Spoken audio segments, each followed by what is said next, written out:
Hey everybody, this is Tracy here with another edition of A View from Tracy's Point.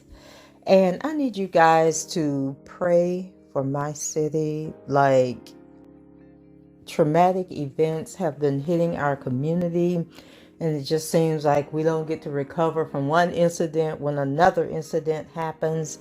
And you guys know I shared a story with you all about a week ago where this guy named Thomas Mosley killed his girlfriend, Passion Jeffries, I believe her last name was.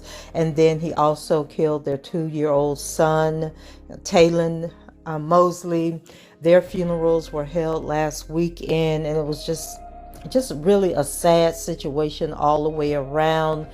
And the community wasn't, fully recovering from that when we were hit with another incident that happened the other day where a sister killed her sister, and they were both well known throughout the community, well loved, well liked, and people were just shocked to hear about this story. And I didn't know them personally, but when I posted about it on my Facebook page, I started getting phone calls and the direct messages, DMs, basically from people who are either related to these sisters or knew the family very well. And so it's just a really, really sad situation. And I was debating on whether I wanted to share the story on my YouTube or not. But bringing awareness, you guys know, this type of thing, I like to bring awareness just to help me, flesh out and think about what could have happened or gone wrong in these situations, like what makes people snap.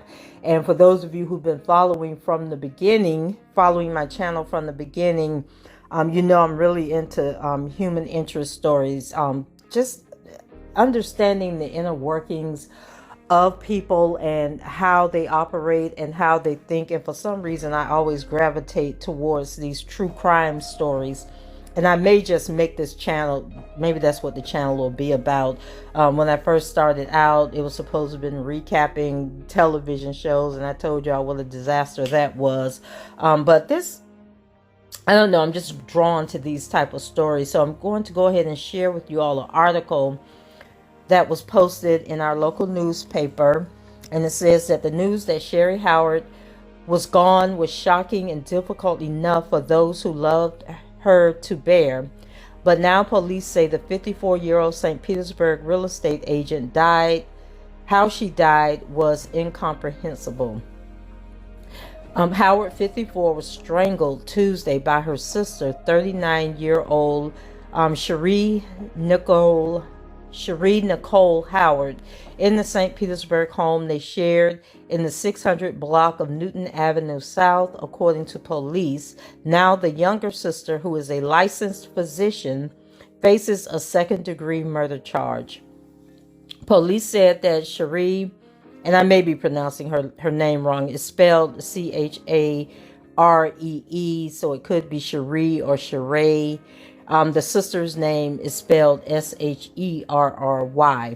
So police said Cherie Howard called 911 just before 3 p.m. and said she had just killed Cherie Howard, according to an arrest affidavit. Cherie Howard said she had choked her sister, according to the affidavit. Officers found Cherie Howard's body on the floor just inside the front door. Cherie Howard appeared to have injuries consistent with being choked, police said. Police said that the Pinellas Pasco Medical Examiner's Office was working to determine her cause of death. Cherie Howard was booked into the Pinellas County Jail around 9:20 p.m. Tuesday. She remained at the jail Wednesday morning. Bail information was not yet available. And then I have been advised by several people that she refused to appear at her arraignment. And that could be several reasons. She could be under a suicide watch. She could be in the midst of, a psychotic episode, or she may have just refused to come out of the cell and go to the arraignment.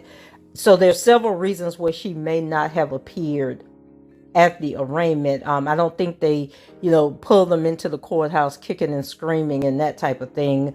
If they refuse to go, I believe that is their right. And so it says that Cherie Howard is a licensed osteopathic physician in Florida and is owner and chief executive officer of a business called On the Go DO State Records Show.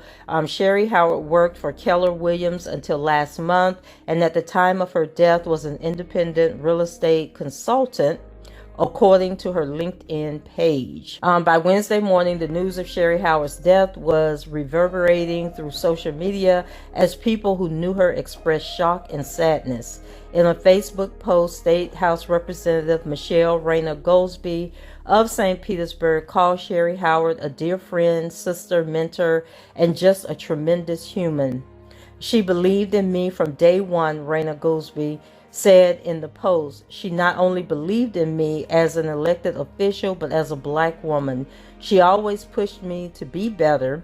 She was such a positive force. She was always concerned about helping people and making their life better. It is devastating that she transitioned in the manner that she did. Doris Warren Hester said she broke down crying Wednesday morning when she learned Cherie Howard had passed or was gone. Warren Hester, who lives in St. Petersburg, not far from the Howard sisters' home in Bartley Park, said she bonded with Cherie Howard because they share similar stories. She said Cherie Howard stepped up to raise and support Cherie after their mother died, just as Warren Hester did for her own younger sister. She was a perfect example of a big sister and what a big sister should be, Warren Hester said. Everything she did revolved around her baby sister. She said that Cherie Howard was bubbly, happy-go-lucky. She would bring goodness to a situation, Warren Hester said. She was a good soul. And so as I was telling you guys, several people, have reached out to me behind the scenes, and their peers. I cannot confirm this because I don't have her medical records. This is just people who know them personally.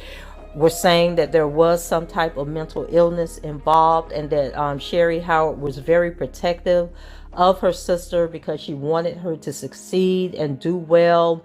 And like so many caregivers, because those of you who've been following me for a while know that I have a daughter that has autism, and so you're very protective of your siblings, your children, your parents, when they have these issues that are beyond their control. And so, she may have made decisions for her sister that in retrospect may not have been the best because it did lead to her untimely death. And so if mental issues were part of the problem, if she had some kind of psychosis or was schizophrenic or something like that, then at least it gives some bit of an explanation of what could have happened. And we know that this just wasn't, hatred or anger or something like that, that there were forces beyond the sister's control that, allowed her to do this to her older sister, who was her provider and biggest supporter and cheerleader. So the article goes on to say that the Howard family has roots in the city that extend for at least a couple of generations. In a story by Fox Channel 13 in July on the redevelopment of the Tropicana Field site, Cherie Howard said her aunt lived in a segregated apartment that was raised in the 1980s to build the stadium, and talking about the baseball stadium for the Tampa Bay Rays. So Howard came to one of the city's community meetings to provide input. We all know the history of communities being uprooted and disenfranchised and promises being made that never materialized, Cherie Howard told the station. Some of us have a legacy that we can build upon, but when yours is uprooted for capital, for gain, you are pushed further back, she said. Cherie Howard was also a member of the 2023 Class of Leadership St. Pete, a program of the St. Petersburg Area Chamber of Commerce, according to the program's website. In a Q&A on the site, Cherie Howard described herself as a healer and resilient, ambitious, and studious. And going back to that Leadership St. Pete, now she was a part of the current class, which means that she had to have demonstrated a lot of integrity, intellect, just a lot of positive traits she had to have exhibited to be chosen, because only a few people are chosen for these leadership programs, and they have them all over the country.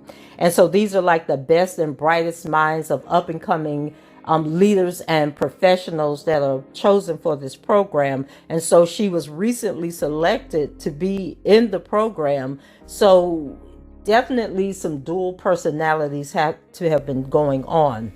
Like two different lives, the lives that she presented to the public, and then the life that she lived in private with whatever struggles she was experiencing. And so she went on to say in that on that website, I'm a board certified family medicine physician and a certified health coach on a mission to empower individuals and ultimately my community through physical, mental, and spiritual wellness, Howard said, according to the site.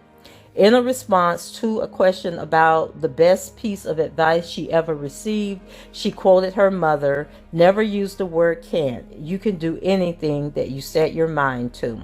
And so this is definitely a developing story that is taking place as the community comes to terms with this.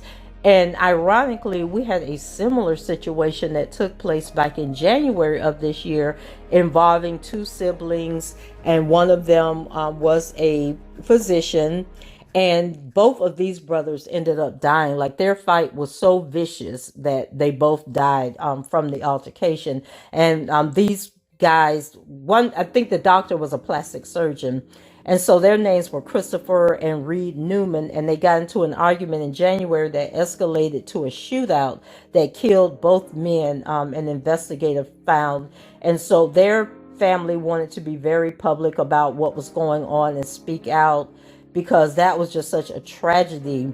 It just was crazy. And then to have the same thing happen all over again just a few months later. And here's a little bit from a recent article on those brothers. It says Christopher Newman and his youngest brother Reed Newman were close. Reed Newman moved to Florida a couple of years ago to be near his brother, a St. Petersburg plastic surgeon who owned a home near Brooksville. Reed Newman and his wife and son moved to that Hernando County property, and the brothers spent time there together. Sometimes, though, they argued. Family members would later tell investigators. When his temper flared, Reed Newman had threatened to get his gun, but had never acted on his warnings. But one Friday, late in January, Reed Newman hurled the same threat during a fight with his brother at the Hernando County property, and this time followed through, records show, leading to a gun battle that claimed both men's lives. Details of the January 6th shootout, including witness accounts, are included in the Hernando County Sheriff's investigation report that was obtained by the Tampa Bay Times through a public records search.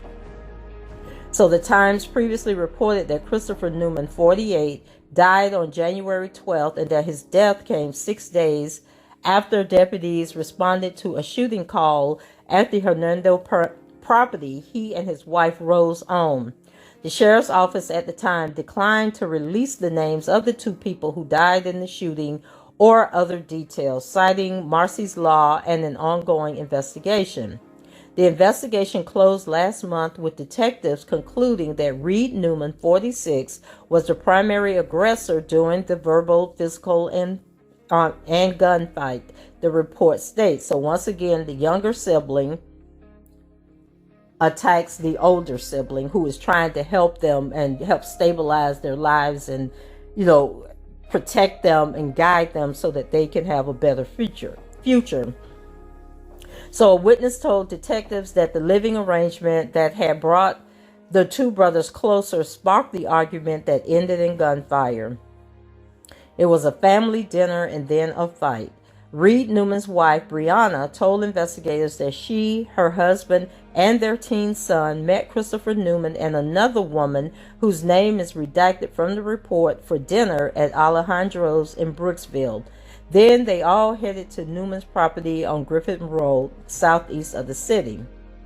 According to statements from family members and Reed Newman's obituary, he and Brianna moved to Florida from Mississippi in 2021, in part to be closer to Christopher Newman. Reed, Brianna, and their son moved to the Griffin Road property. They arranged for Reed to help take care of the 10-acre property, which features a ranch-style house separated into main living and a mother-in-law style residence. After the family returned from dinner, Brianna Newman went to sleep on a couch and the teen son went inside to play video games. The brothers and the unnamed woman went to hang out around a fire pit in the backyard. There, the brothers started talking about Reed Newman's finances. The woman said Reed Newman said he wasn't happy in Florida, that his new career as a real estate agent, was not working out, and that he was thinking of moving back to Mississippi. The woman said Christopher offered to pay Reed $2,500 a month to take care of the property, but Reed would have to pay $2,500 a month in rent. Now that didn't sound like a fair deal to me. So that upset Reed Newman, who began to yell and curse at Christopher. The woman said Reed then shoved Christopher, who tackled his brother. According to the woman, Reed told his brother, "When I get up from here, I'm going to get my gun and shoot you." "Oh, go do it, big boy," Christopher Newman replied. The woman said, She said that Christopher Newman tried to keep his brother on the ground, but he broke free and went to his part of the house. The note announcing the death of St. Petersburg plastic surgeon Christopher Newman, written by his wife. So the woman said she and Christopher Newman also headed to the house and got to the back patio when Reed Newman started shooting in their direction. They took cover behind the couch, then retreated to a hallway. The woman said that Christopher Newman told her to stay in the hall while he got his gun from another room and confronted Reed. The woman heard more shots. When the shooting stopped, she said she left the hallway and found Christopher Newman crawling on his hands and knees. He told her to call 911. Deputies found both brothers lying near a doorway to the back patio. A deputy could not find Reed Newman's pulse. Christopher Newman was still conscious and said he and his brother had gotten into an argument and shot each other. Paramedics pronounced Reed Newman dead at 11:35 p.m. His brother was flown by medical helicopter to HCA Florida Bayonet Point Hospital. Deputies found both semi-automatic pistols, a Glock 34 and a Taurus G2C on a table in an office where the unnamed woman had placed them. An autopsy found that Reed Newman had been shot 4 times, including one round that struck him in the neck and severed a carotid artery. Other rounds hit him in the thigh and the lower back. Christopher Newman was shot 3 times in the chest, abdomen, and hand. And so when it was all said and done, there was a lot more to this article, but when it was all said and done, the parents buried them together. By early the following week, a sign had been taped to the door of Christopher Newman's office on 9th Avenue North in St. Petersburg saying the practice was temporarily closed A message posted on the office social media and signed by Rose Newman said her husband was admitted to the intensive care unit of a local hospital on January 6th, but we know that he eventually succumbed to his injuries. Let's say the next morning, January 12th, the sheriff's office announced that the second man involved in the shooting had died. Later that day, a note from Rose Newman announcing her husband's death appeared on his practice's social media pages. And so just two very, very, very tragic stories between siblings, and just really sad. In the case of the brothers, the parents are still alive and they had to endure this, but with the Howard sisters, both of their parents were deceased. And so I know they have at least one brother who has spoken out on the issue. And then there was a article that was posted on our local Channel 8 news that says family members of Cherie Lynn Howard, 54, say they are experiencing a different type of heartbreak. Not only are they hurting from the death of Cherie Lynn, but also from her younger sister, 39-year-old Cherie Howard, being charged with her murder. I know my nieces are good nieces. I know how their mother raised them. They were like two peas in a pod. So what triggered this off, I don't know, said Deborah Howard, the sister's aunt. Cherie is being charged with second-degree murder for her sister's death. On Wednesday, a judge decided to keep Cherie at the Pinellas County Jail without bond and appointed her a public defender. This is a sad, sad thing for us and a sad day, said Michael Hobbs, the sister's brother. An affidavit states Cherie called St. Petersburg police Tuesday afternoon saying she choked her sister to death. Police responded to a home the women shared together on Newton Avenue South, where they found Cherie Lynn's body inside. Deborah, the aunt, went on to say that she's a good kid. I know she's in heaven.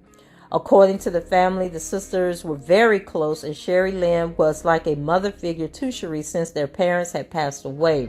Cherie Lynn worked in real estate and was known for her encouraging character. The family believes mental health problems played a role in the tragedy. They said she hadn't slept for 3 or 4 days and started hallucinating. Whatever it is, I ain't no doctor, Hobbs said. She needs more attention than just being in jail. The St. Petersburg Police Department is awaiting an autopsy from the medical examiner to determine Cherie Lynn's official cause of death. So, just a very, very, very, very sad situation. Every social media post I have read, and like I said, people have reached out to me through DM, and people I know personally have called me to share their insights and views, and just it appears as stated that this was some kind of psychotic breakdown that pushed the sister to do this, that the older sister, Cherie, was very caring and nurturing and protective of her younger sister. Hoping, and I guess it's even harder when you think about the younger sister had become a doctor. She'd gone to school, became a doctor, had her practice. And so I could see how the older sister didn't want to throw all that away. She probably knew that that was the only thing that really held her sister together. And so she just probably felt that she was doing the best she could to protect her and to take care of her. But unfortunately, she didn't have the training to deal with whatever the sister was dealing with. And I don't know if the sister was under the care of a doctor for whatever mental issues she was experiencing, or if this was like a family secret that they kept to themselves. I'm sure all of that will be fleshed out as this thing goes along and it nears trial. If it goes to trial, she could plead guilty or plead innocent for temporary insanity. We'll just have to wait and see how all of this plays out. But once again, just pray for my city, because it just seems like one thing after another. And St. Petersburg is a small town, and so everybody knows everybody or knows somebody that knows somebody. And so for these tragedies to just be coming back to back like this, it impacts everybody in some type of way. So that's it for me, guys. Go ahead, leave your comments below, rate the video, and subscribe to the channel if you haven't done so already. And until the next time, I shall talk to you guys later. Bye bye.